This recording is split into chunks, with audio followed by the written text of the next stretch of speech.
आशा करता हूं आप सब बहुत अच्छे होंगे। मेरा नाम है सिद्धांत अग्निहोत्री। स्टडी ग्लोस पे आपका बहुत बहुत स्वागत है। छोटा सा लेक्चर है लेकिन इंपॉर्टेंट है।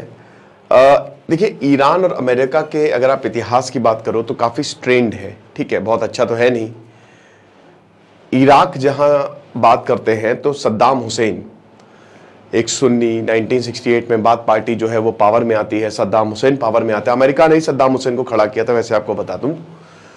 और उसके बाद फिर अमेरिका को ही काटने लगा सद्दाम हुसैन। सद्दाम हुसैन वही है कि जो भी अमेरिका के खिलाफ आएगा हम उसके खिलाफ एक रिजीम खड़ा कर देंगे। CIA का साफ ये प्लान रहता है।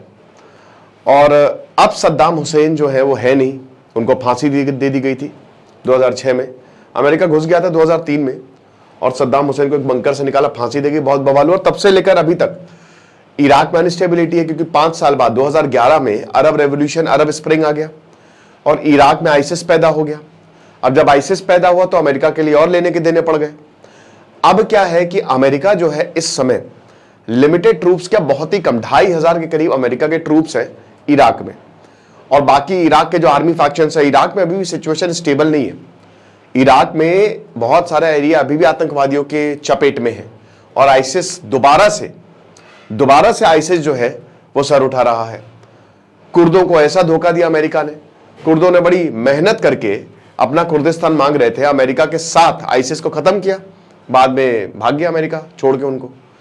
अब जो भी है, लेकिन फिलहाल इराक में 2500 के करीब ट्रूप्स और इराक में भी मिलिट्री बेस है। अब खबर तो खतरनाक आ रही है, बात करेंगे, लेकिन उससे पहले दोस्तों आज फाइनली हम इस बैच को बंद करेंगे। बंद क्या, इन द सेंस की कूपन कोड हटा देंगे, ठीक है। तो make the best out of it. 280 रुपए का कोर्स है, psychology of attraction. Sunday class होगी, पहली क्लास हो चुकी है, अब नेक्स्ट संडे होगी, तो बिल्कुल भी देर ना करें। 6 महीने की वैलिडिटी है, तो आपको डाउनलोड करें वरना वेबसाइट विजिट करें। So today is the last day, बस आपको ये ध्यान रखना है। तो बात इतनी सी है कि यहां पे जो इराक है, कत्यूशा रॉकेट्स जो हैं वो इराक पर दाग दिए गए हैं, राइट। कहां पे दागे गए हैं? एयरपोर्ट, बगदाद इंटरनेशनल एयरपोर्ट, बगल में ही अमेरिका का एक मिलिट्री बेस है। अब अमेरिका ने कहा है कि देखिए कोई कैजुअलिटी नहीं हुई है, हमारे यहां रॉकेट दागे तो गए हैं लेकिन हमारे यहां नहीं है। हालांकि एक एनोनिमिटी पे किसी ने बोला है कि देखिए टारगेट तो अमेरिका का बेस ही था। तो सबसे बड़ी बात यह है कि देखिए इस समय इजराइल 3 फ्रंट वॉर चल रहा है। ऑपरेशन नॉर्थ एरो लॉन्च हो गया है, अभी मैं उस पर सेपरेट लेक्चर करूंगा। अब यहां पे एक तरफ तो हमास है ही है, दूसरी तरफ है हिजबुल्ला और तीसरी तरफ जो है वो है हुतीस। था ना जब हम रेसलिंग में ट्रिपल थ्रेट मैच देखते थे, तो वैसे ही इजराइल जो है वो कर रहा है, ठीक है। तो अब इजराइल क्या तीनों को संभाल पाएगा, देखना पड़ेगा। वो ग्राउंड ऑफेंसिव हिजबुल्ला में कर दिया है इजराइल ने, हमास से अभी निकल नहीं पा रहा है। हिजबुल्ला से क्या उधर लेबनान में निकलेगा, तो वो तो बात ही वक्त की बात ही। लेकिन बात अमेरिका का इसमें क्या रोल है? देखिए अमेरिका के बेस पे भी हमला हो सकता है। कैसे? पिछले साल जैसे ही इजराइल हमास वॉर शुरू हुआ 7 अक्टूबर के बाद, अमेरिका के जॉर्डन, इराक और सीरिया, इन 3 बेसिस पे जबरदस्त हमले किए थे हमास ने। और समय समय पर ऐसा होता रहा है। अमेरिका, देखिए इराक में अमेरिका को क्यों रहना, अमेरिका का मेन मोटिव यही है कि किसी तरीके से ईरान को रोके। क्यों रोकना है? क्योंकि Iran is this close, Iran is very much close to have a nuclear bomb. Russia ने मदद की है।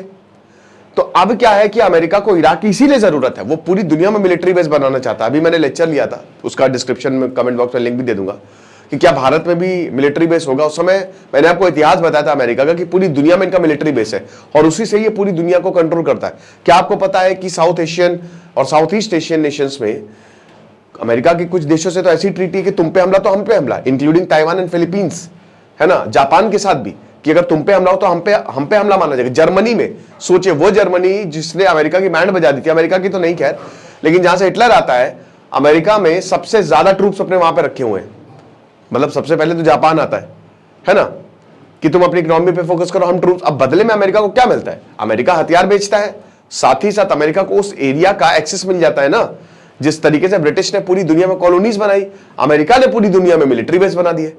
तो बात वही है, इसीलिए उसकी हेजीमनी और डॉलर की वजह से भी। भारत में नहीं है अभी तक मिलिट्री बेस। बांग्लादेश में, बांग्लादेश तक अमेरिका पहुंच गया था। शेख हसीना से यही तो बोला था कि हमको मिलिट्री बेस बनाने दो, शेख हसीना ने मना कर दिया, तक सरकार बदल गई। हालांकि शेख हसीना ने पब्लिकली डिस्क्लोज नहीं किया वो अमेरिका था, लेकिन सबको पता है कौन था।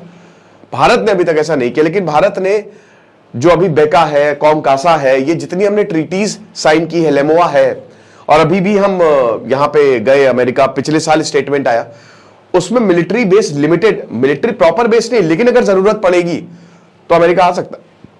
अगर मान लीजिए कल को चाइना ताइवान में युद्ध हो सकता है तो अमेरिका भारत के बेसिस को यूज कर सकता है। ये साफ साफ ट्रीटी में, साफ साफ इनडायरेक्ट डाला है कि समय समय पर हम जो है वो अगर ऐसा कुछ होगा, कंडीशन टू कंडीशन डिपेंड करेगा कि आपकी रिक्वायरमेंट क्या है। तो अब वही है। अब आते हैं इजराइल, ये तो थोड़ा सा हमने ऐसे बेस बैकग्राउंड समझ लिया, लेकिन अब हम आते हैं इजराइल वॉर पे। तो क्या अमेरिका टारगेट पे है? देखिए, अमेरिका बिल्कुल टारगेट पे है, क्योंकि अमेरिका ईरान का दुश्मन है। हूतीज और हिजबुल्लाह को ईरान ने खड़ा किया, तो पिछली बार भी यही हुआ था कि अमेरिका के बेसिस को टारगेट किया, और इस बार भी अमेरिका के बेसिस को टारगेट किया जा सकता है। अभी तो शुरुआत हुई है, एक हफ्ते भी नहीं हुए युद्ध शुरू हुए, लेकिन हो सकता है कि अमेरिका के बेसिस को टारगेट किया जाए, उनको नष्ट करने की कोशिश की जाए। फिर उसके बाद, क्योंकि अमेरिका वैसे भी इजराइल को रोक तो रहा नहीं है, तो इजराइल को तो उसने हरी झंडी दी हुई है, अमेरिका में इलेक्शन भी है, और इस समय अमेरिका के पास मतलब हालत उनकी पतली है कि कुछ भी होता है ना, अगर मान लो डायरेक्टली वॉर में कूदते हैं इलेक्शन के बाद, अगर यही इलेक्शन के बाद होता तो शायद अमेरिका खुल के सपोर्ट करता है इजराइल को, लेकिन उसको भी रिस्ट्रेंट बदलना इसलिए है क्योंकि इलेक्शन हार सकते हैं डेमोक्रेट्स या फिर रिपब्लिक्स। तो इसीलिए, क्योंकि अब डेमोक्रेट पावर में है, जो भी अथॉरिटी उनकी मानी जाएगी, तो डर है कहीं ना कहीं एक बार इलेक्शन हो जाए फिर बेटा खुल के सपोर्ट करेंगे, लेकिन तब तक ऐसा ना कि बहुत सारे बेसिस पे हमला हो जाए। तो ये तो वक्त ही बताएगा। फिलहाल अमेरिका के बेस पे, मिलिट्री बेस पे हमला तो हुआ है, लेकिन कोई कैजुअलिटी नहीं हुई है। बाकी जो भी होगा हम आपको बताएंगे। Thank you so much.